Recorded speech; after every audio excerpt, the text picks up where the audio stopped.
지난 주일날 나눴던 말씀의 본문과 겹치는 말씀인데 오늘은 이 중에서 제가 중요하게 여기는 12절을 중심으로 말씀을 나눌 겁니다. 지난주에 다루지 않았던 부분이고 이건 반드시 빼서 말씀을 드려야 되겠다라고 생각해서 겹치지만 오늘 다시 이 본문을 읽었습니다. 12절 보시기 바랍니다. 모세에게 말씀하시는 거예요. 내가 내게 이르시되 일어나 여기서 속히 내려가라. 누가 하신 말씀이에요? 여호와 하나님께서 모세에게 하신 말씀. 모세는 지금 시내산 꼭대기에 올라와 있어요. 그리고 거기서 40일을 먹지도 마시지도 않고 하나님을 만나고 있습니다. 신비한 경험을 하는 거예요. 여러분 이런 경험 하지 않았어요? 기도하는 것도 아니고 성경 읽는 것도 아니지만 정말 신나고 재밌는 일 또는 영화 볼 때나 책을 읽을 때나 방해받고 싶지 않은 때가 있어요. 그래서 누가 밥 먹으라 그러면 짜증나는 거예요. 이거 끝나고 조용히 해. 전화도 안 받고 그런 것. 표정을 보니까 별로 없는 것 같아요. 그런 시간, 이게 얼마나 좋은 시간이에요. 정말 밥 생각도 안 나고 아무 생각도 없이 거기 몰두하고 싶고 그러고 나면 너무나 행복한 그런 순간. 근데 여러분 예수 안 믿고 신앙생활 안 해도 그런 순간이 있고 그런 시간들을 가질 수 있는데 모세는 지금 선상에서 하나님의 세계를 보는 것과 같았어요. 그리고 하나님과 같이 있는 동안 배도 안 고프고 목도 마르지 않고 오히려 촉촉한 은혜에 젖고 그리고 영적 배부름을 경험하는 놀라운 시간이 산 위에 있었어요. 근데 여러분 그 산에서 그렇게 있던 모세에게 하나님이 말씀하세요. 속히 내려가라. 여러분 우리가 영적으로 깊은 시간 갖고 또 놀라운 하나님 체험도 하고 그러고 난 다음엔 하나님이 우리에게 주시는 음성이 이거예요. 속히 내려가라. 가능하면 빨리 내려가라. 내려가라. 이 내려간다는 게 어떤 의미일까요? 여러분 교회 와서 예배드리고 또 말씀도 묵상하고 기도도 한 다음엔 여기가 좋사오니 하고 머물러 있어서는 안 됩니다. 내려가야 됩니다. 내려가서 세상을 섬기고 나로 말미암아 누군가가 희망 갖고 웃게 만드는 일 우리의 몫이에요. 그래서 예배 마치면 빨리 집에 가는 거예요. 그리고 삶의 현장에 가는 거예요. 월요일 날 출근이 감격이고 기쁨이어야 돼요. 하나님이 나를 보내시는 곳에 간다. 저도 산 위의 시간을 늘 갖습니다. 저는 밤에 이렇게 기도하는 게 저는 좀 힘들어요. 밤에 기도하려고 그러면 졸려요. 그래서 가능하면 밤에는 기도를 하지 않습니다. 그러나 하나님이 저를 일어나게 하시는 시간들이 있어요. 가능하면 5시에 일어나고요. 그때부터 여기 앉아서 기도를 하는데 어떤 때는 그 새벽에 깨질 때가 있어요. 요즘 참 감사한 것은 밤에 딱 누우면 잠이 온다는 거 감사한데 중간에 깰 때가 있어요. 3시쯤 딱 깨는 순간이 있어요. 그런데 다시 자자 그러고 자면 또 금방 잠이 오는 이것도 감사해요. 하나님이 사랑하시는 자에게 잠을 주신다 그랬으니까 하나님이 이런 방법으로도 사랑하시는구나 그런 생각을 하는데 제가 늘 이렇게 생각해요. 한 10분 동안 누워서 자려고 해도 잠이 안 오면 바로 벌떡 일어나서 그냥 이 위로 올라옵니다. 그래가지고 여기 앉아서 말씀 묵상하고 기도하는 시간을 갖는데 이게 제게는 천상의 시간이에요. 너무너무 좋아요. 근데 이 순간 기도도 기도지만 이렇게 하나님이 쫙 열어주시는 세계가 있어요. 말씀의 세계. 모세에게 말씀을 주시듯 그 시간에 막 책 한 권도 써요. 정말 쫙 열리는 게 너무 감격이에요. 여러분 그런 시간을 우리에게 하나님이 갖기를 원하시는 그런 시간이 반드시 있어야 됩니다. 그러나 그렇다고 거기 그냥 주저앉아 있으면 안 되잖아요. 그러고 난 다음엔 내려가라. 그래서 저는 목회 현장으로 가고 삶의 현장으로 가는 거예요. 여러분 우리가 영적으로 고상하게 살아가야 될 필요가 있습니다. 그러나 고상한 시간을 갖고 기도하고 묵상한다면 세상에 대한 책임을 지셔야 돼요. 예수님이 산 위에서 최고의 말씀이라고 하는 산상설교 마태복음 5장 6장 7장을 주셨어요. 이거는 그리스도인이 천국을 살아갈 수 있는 비결인데 그 말씀을 할 때 사람들이 막 감탄했어요. 감격이었어요. 야, 이런 말씀 처음 들어본다. 그런데 여러분 그 말씀 끝내자마자 바로 산 아래로 내려오세요. 그게 5장 6장 7장 다음에 몇 장이에요? 어려우세요? 8장이 내려오시자마자 나병 환자, 온갖 고통, 아픔, 눈물 속에 있는 사람들을 만지시고 안아주시고 치유하세요. 그러니까 산 꼭대기 그냥 계시는 게 아니라 내려오셔요. 이게 마태복음 17장도 산 위에서 예수님이 변화되고 난 다음에 사람들이 그 예수님 따라간 베드로, 야고보, 요한이 막 환상 속에 감격이라서 여기 있읍시다 그러는데 내려갔어요. 내려가서 귀신 들려서 엎어지고 쓰러지는 한 아이를 일으켜 주세요. 이게 여러분 성경적 원리입니다. 우리가 올라가는 시간이 필요하고 기도하는 시간이 필요해요. 아침에 말씀 묵상하고 기도하는 시간, 또 기도실 지키면서 기도하는 시간은 산 위에 올라간 것과 같은 시간이에요. 그런 시간이 반드시 있길 바랍니다. 하루에 한 번쯤은 산에 올라가세요. 건강을 위해서 올라가는 사람도 있어요. 새벽기도 끝나면 이 뒤에 산에 올라갔다 내려오시는 분도 계시는데 건강을 위해서도 올라가는데 영적 건강을 위해서는 산에 올라가듯 영적 고지를 경험하시기 바랍니다. 말씀 묵상하고 기도하는 시간이 있어야 되지 않겠어요? 그것 때문에 세상으로 내려갈 사명을 얻는 겁니다. 우리는 이렇게 세상으로 내려가는 것을 싫어할 수도 있어요. 에이 저것들 이럴 수 있잖아요. 예수 안 믿는 심지어 배우자, 예수 안 믿는 가족들조차 만나고 싶지 않아 할 수도 있어요. 그건 그리스도인의 모습은 아닙니다. 예수 안 믿는 친구들 다 끊어버리자. 섬찟한 일입니다. 사탄이 좋아하는 일입니다. 예수 안 믿는 사람들을 끊는 게 아니라 끊임없이 더 관계를 갖고 줄을 꽉 잡고 있으면서 그들에게 내려가서 끌어올려야죠. 영적으로. 그리고 이 땅의 비탄, 고통 속에 있는 사람들을 만져주는 게 중요한 부분이에요. 예수님이 하늘에서 내려오시잖아요. 거룩한 보좌에 앉아가지고 아래 것들 혀를 쯧쯧 차면서 저것들 희망 없다 그러신 것이 아니라 내려오셔서 끌고 올라가시는 거예요. 그래서 이 땅 살면서 천국을 맛보기를 원하시잖아요. 그렇게 해서 3년 동안 제자들을 교육하시고 예수님이 다시 하늘로 올라가시기 전에 제자들을 위해서 기도하세요. 그 기도가 요한복음 17장에 굉장히 길게 구체적으로 나오는데 그 기도의 핵심 메시지가 이거예요. 아버지, 내가 올라가는데 내가 기도하는 것은 저 제자들, 저들도 데리고 올라가는 게 아니라 저들은 이 땅에 두고 가겠습니다. 저들이 이 땅에 있으면서 땅에 속하지 않은 모습으로 세상을 바꿔가게 하옵소서. 이게 사명이었어요. 그리고 부활하시고 난 다음에 제자들에게 나타나요. 아까 그게 요한복음 17장이었잖아요. 요한복음 20장은 부활하시고 나서 제자들에게 나타나서 주신 사명이 뭐냐? 아버지께서 나를 이 땅에 보내신 것처럼 나도 너희를 보낸다. 여기서 사도라는 직분이 나오는 거예요. 사도란 보냄을 받았다는 뜻이에요. 국가의 대표로 대사로 파송될 수 있잖아요. 대통령이 보내고 국가가 보낸 사람이에요. 하나님께서 예수님을 이 땅에 보내신 것처럼 예수님은 제자들을 세상에 보내는 거예요. 우리는 거룩한 곳에 머물러 있는 사람들이 아닙니다. 중세에 지은 수많은 수도원들이 지금도 있어요. 유럽에 가면. 유럽 여행하시면 그런 수도원들 올라가시느라고 차 타고 올라가죠. 그전엔 다 걸어서 올라갔잖아요. 야, 이 높은 데다가 어떻게 이런 걸 지었나? 정말 놀랍지 않습니까? 요즘이야 뭐 첨단 과학기술이 그걸 올려보내고 지울 수도 있게 하지만 그 시대에 어떻게 했을까? 얼마나 많은 사람이 고생했을까 싶잖아요. 그리고 거기 갇혀 살았어요. 수도원에서. 그리고 거기서 그냥 세상 끊고 살아가는, 사실 어떻게 보면 현실 도피적 삶인데 그게 세상을 바꾸는 것은 아닙니다. 그런 시간이 필요하단 말이에요. 올라가서 기도하는 시간. 그러나 내려가야 됩니다. 세상을 책임져야 하는 것이죠. 내려간다는 게 어떤 의미일까요? 여러분, 예수 믿는 사람들이 갖고 있는 강박관념 중에 하나가 뭘까요? 끊임없이 올라가야 된다는 생각을 하는 거예요. 그래서 하나님처럼 되고 싶고 영적으로도 올라가고 세상에 뭐 경제적 능력 또 정치적인 위치도 높아지기를 원하는 강박관념들이 있어요. 영적으로 올라가면 세상에서도 올라가야 된다는 축복관을 갖고 있기도 해요. 올라가시는 거 저는 원합니다. 그렇게 되길 바랍니다. 그러나 그 올라감이 내려감을 위한 올라감이어야 하는 것이고, 세상에 내려가서 세상을 끌어안고 그것도 속히 내려가서 세상을 치유하는 역사를 감당해 가셔야 하는 것입니다.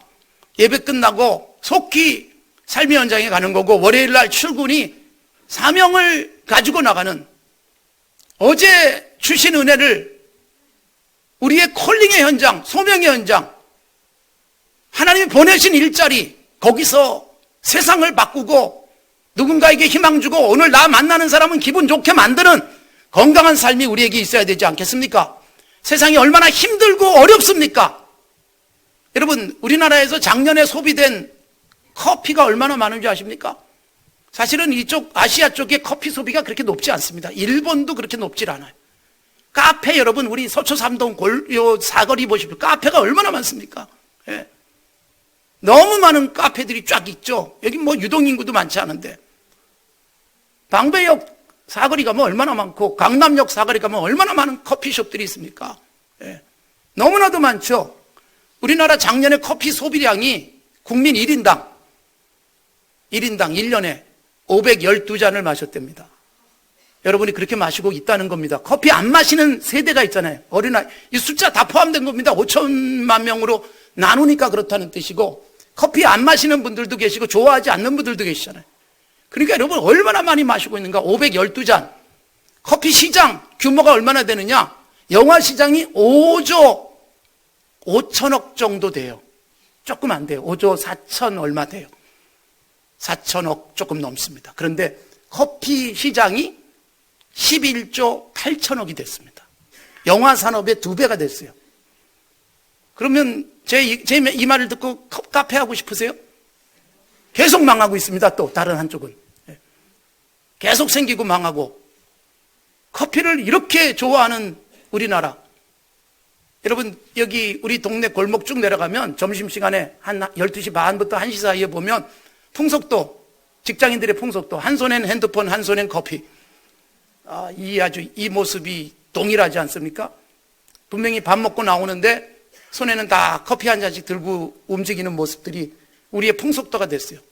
그런데 왜 이렇게 커피를 좋아할까? 우리나라는. 우리나라 최초의 커피가 들어온 게 언젠가, 커피 드라마 미스터 선샤인 같은 데도 커피 나옵니다만, 그때 커피가 처음 이렇게 소개가 되는 그런 모습들이 있었어요. 가베. 근데 여러분, 왜 이렇게 많이 먹을까? 이런 생각이 드는 거예요. 너무 힘들어서. 그래서 5,000원짜리 점심 먹고 6,000원짜리 커피 마시는 우리 사회. 커피라도 마시지 않으면 못 살 지경이죠. OECD 국가 중에서 가장 노동 강도가 센 나라, 노동 시간이 가장 긴 나라가 우리나라잖아요. 그거 버티려면 하루에 커피 몇 잔씩 마셔야 졸지 않고 정신 차려서 일할 수 있고 에라 내지 않을 수 있다는 거예요. 어린 학생들이 커피를 몇 잔씩 밤새 마셔가면서 잠 깨워가면서 공부해야 되는 이 강박관념에 시달리는 이 나라, 얼마나 힘들고 어려울까, 그런 생각을 했습니다. 커피 통계를 보면서 그런 생각을 했어요. 힘든 세상을 살아가고 있는 이 사회에 교회와 그리스도인들이 커피 말고도 우리의 정신을 맑게 해줄 수 있는 힘이 있다는 걸 보여줄 필요가 있잖아요. 같이 커피 마시면서 커피보다 더 강력한 우리의 정말 정신을 맑게 해주고, 그리고 에너지가 넘치게 만드는 힘이 있음을 보여줘야 되지 않겠어요? 종편에서 드라마 한참 인기 있게 방영됐던 드라마가 있어요. 응팔. 응답하라 1988. 기억나십니까? 응팔의 무대가 쌍문동이에요. 네. 저도 쌍문동 지역을 신방을 많이 했습니다. 거기에 갈릴리 교회가 있습니다. 그 갈릴리 교회를 세운 분은 우리 교회 박현숙 권사님은 아니고 박현숙 장로님입니다. 네. 우리 교회 박현숙이 여러분 계시는데, 박현숙 장로님은 여성 장로님이에요. 여기 설해마을에 가면 남산교회라고 있어요. 감리교회. 이 남산교회가 평양에서 제일 먼저 세워진 남산현교회입니다. 그리고 우리처럼 피난 내려왔어요. 그러니까 남산에 둥지를 틀었습니다. 그래서 남산현교회가 남산에 왔다가 거기서 이전하면서 이쪽으로 온 거예요. 근데 여러분 기억나시는지 모르겠지만, 남산에 가난한 사람들이 모여 살았잖아요. 피난, 해방촌 이런 것도 다 남산 언저리에 있잖아요. 불이 나가지고 수십 명이 죽고 수많은 이재민이 생겼습니다. 그때 여러분 이 강제 이주를 시켰어요. 자발적인 이주가 아니라 이재민들 천막 하나씩 줘가지고. 그렇게 간 곳이 쌍문동입니다. 쌍문동에 사시는 분들 원래 그런 동네입니다. 예. 지금은 확 달라졌습니다.만. 예. 창동, 쌍문동 그랬어요. 그래서 그때는 한강 쭉 이렇게 물줄기가 이어지잖아요. 중랑천. 거기 백사장도 있고 그랬던 곳입니다. 근데 거기 남산교회 박현숙 장로님이 그곳에 가서, 박현숙 장로님은 숭의 여학교를 졸업했습니다. 평양에서. 그리고 비밀 결사단체를 조직해서 독립운동을 했던 여성이에요. 해방 후에 국회의원도 하셨고 장관도 하셨습니다. 무임소 장관이라고 했죠, 그때는. 정무장관. 그분이 쌍문동에 가서 교회를 세웠습니다. 그때 세워진 교회는 창현교회였어요. 창동의 창자와 박현숙의 현자를 붙여서 창현교회. 그러다가 교회 이름이 갈릴리 교회로 바뀌었어요. 아마 가장 가난한 사람들이 모여 살던 갈릴리를 연상하면서 이름을 줬을 겁니다. 거기서 여러분, 박현숙 장로님은 일자리를 제공했고 예배터를 준 거예요. 그렇게 내려가서 희망을 줬습니다. 그래서 정말 집을 잃고 천막에서 살던 그들에게 희망이 생겼고, 그러면서 한국의 노동시장을 바꿔놓는 역사도 그곳에서 일어나요. 조금 좋은 노동 조건도 만들고. 그러니까 여러분, 교회가 내려가서 그런 일들을 해내는 것 중요한 일이라는 거죠. 그 내려가지 않고 우리가 가장 많은 함정이 뭐예요? 기도하는 거예요. 하나님, 저들을 살펴주세요, 먹여주세요. 아니, 우리가 해야 될 일을 기도하고 있으면 됩니까? 우리가 내려가야죠. 그걸 내려가기 위해서 여러분들에게 함께 헌금도 하고 힘을 모으자는 말씀을 드리는 겁니다. 젊은이들이 얼마나 힘들어합니까? 이 좋은 세상을 살면서 헬조선이라고 부르고 있는 비극적 현실. 우리가 자라던 시대는 훨씬 가난했죠. 국민소득 80불 시대에 저는 초등학교를 다녔습니다. 그런데 지금 훨씬 좋은 세상이지만 그때는 그래도 희망이 있었어요. 상고 나오면 대부분 다 취직했고, 그 상고 출신들이 지점장 최근에 다 했거나 끝났거나 그러잖아요. 그리고 여러분, 희망이 있던 세상이었는데 지금은 희망 자체가 없어지는 거예요. 대학원 나오고 유학 갔다 왔는데도 자리가 없는 우리 사회의 안타까운 모습들 속에서 교회가 격려하고 응원하며, 사실 그렇기 때문에 저는 현실을 바꾸는 것도 바꾸지만 가치관을 바꾸는 것, 그래서 어떻게 살아야 될지, 과연 뭘 꿈꿔야 될지를 바꿔주는 것만으로도 헬조선에서 해방시키는 길이에요. 생각을 바꿔줘야죠. 젊은 의식을 제대로 심어주는 것, 그것을 우리 젊은이 교회에서는 계속 그걸 하는 작업을 하는 거죠. 의식 바꾸기, 건강한 의식, 창조적인 의식, 기대지 않고 내가 하나님께서 주신 달란트대로 열심히 살아가도록 하는 것도 내려가서 하는 일들이에요. 자, 모세는 내려갔습니다. 내려가서 두 가지 일을 했어요. 하나가 뭘까요? 선지자적 자세로 분노하잖아요. 얘가 이 부분은 몇 주 동안 계속 강조했으니까 오늘도 또 화내라 그러면 화내실 것 같아가지고 더 이상 얘기는 안 하겠습니다. 분노하라. 여러분, 죄를 보면서 화냈어요. 십계명 돌판을 깨트렸어요. 그리고 책망합니다. 이게 선지자적 자세예요. 교회의 선지자적 역할. 세상의 잘못된 구조를 보고 야단치고 책망하는 것은 교회의 중요한 사명. 예수님이 산 아래 내려오셔서 책망하시잖아요. 서기관방과 바리새인들의 그 외식하는 모습들, 하늘 꼭대기에서 내려오셔가지고 세상을 질책하는 역할, 구약의 선지자들이 해왔던 목소리 높이는 분노의 주님이셨습니다. 그런데 그걸로 끝나지 않잖아요. 그리고 나서 그 죄인들을 끌어안고 제사장처럼, 그리고 정말 대제사장으로서의 사명, 자기 자신을 제물로 드려서 십자가에서 죽는 제사장, 그리고 아까 말씀드린 제자들을 위해서 기도하는 게 제사장적 사명이에요. 세상을 끌어안고 기도하는 거죠. 망할 세상을 끌어안고 기도하는 것이 제사장적 사명인데, 화내고 끝나지 않았어요. 선지자로. 모세가 선지자의 샘플이었습니다.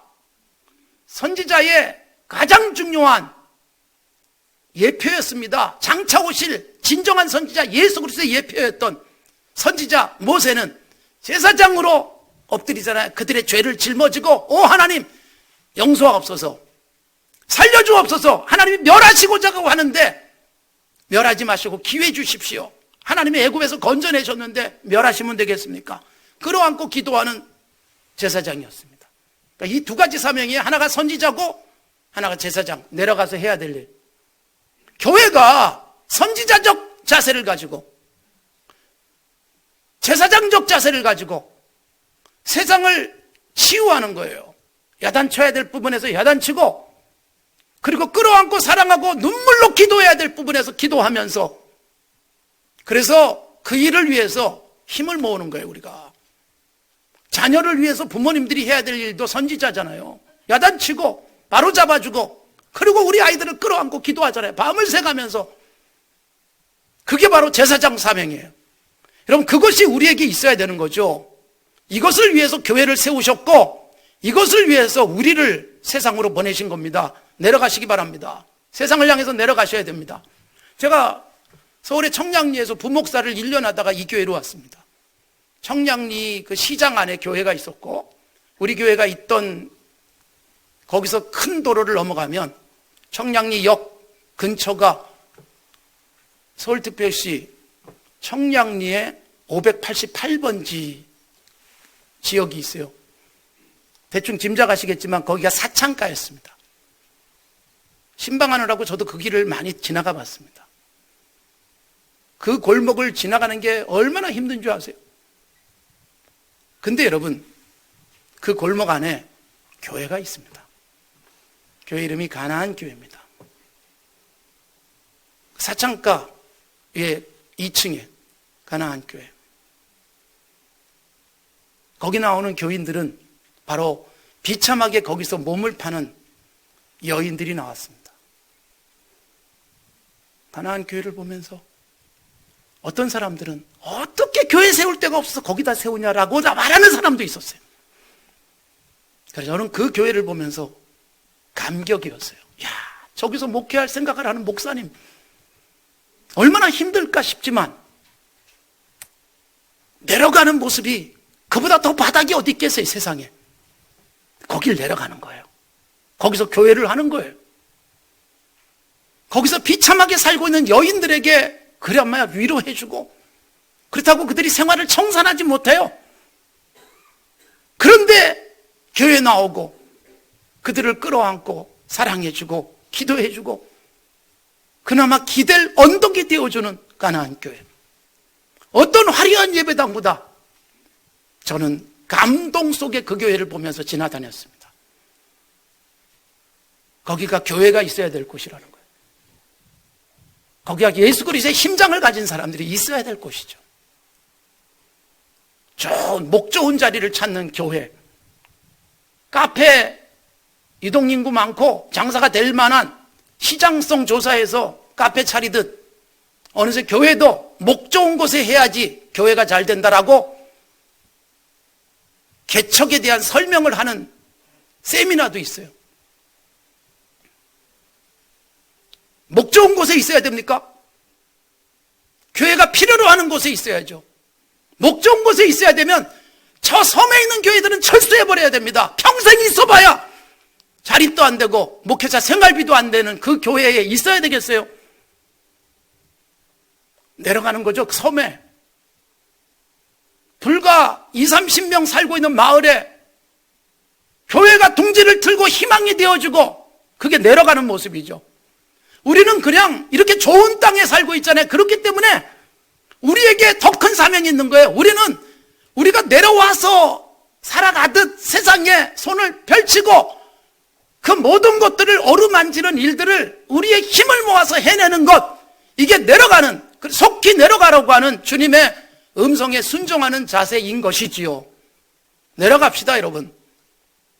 언제까지 십자가탑 높이 세우고 럭셔리한 예배당 만드는데 한국교회가 쏟아 부어야 될지 가슴 아프잖아요. 그러고 다 곤두박질 해버리는 한국교회. 내려가지 않기 때문에, 내려가면 박수 쳐주는데, 눈에 보이는 십자가탑이 아닌 누가 봐도 박수 칠 만한 아름답고 멋진 내려감을 통해서, 예수님 같은 모습을 통해서 세상이 제대로 된 십자가탑을 보게 만드는 건강한 교회가, 그리고 우리가 되어지기를 바랍니다.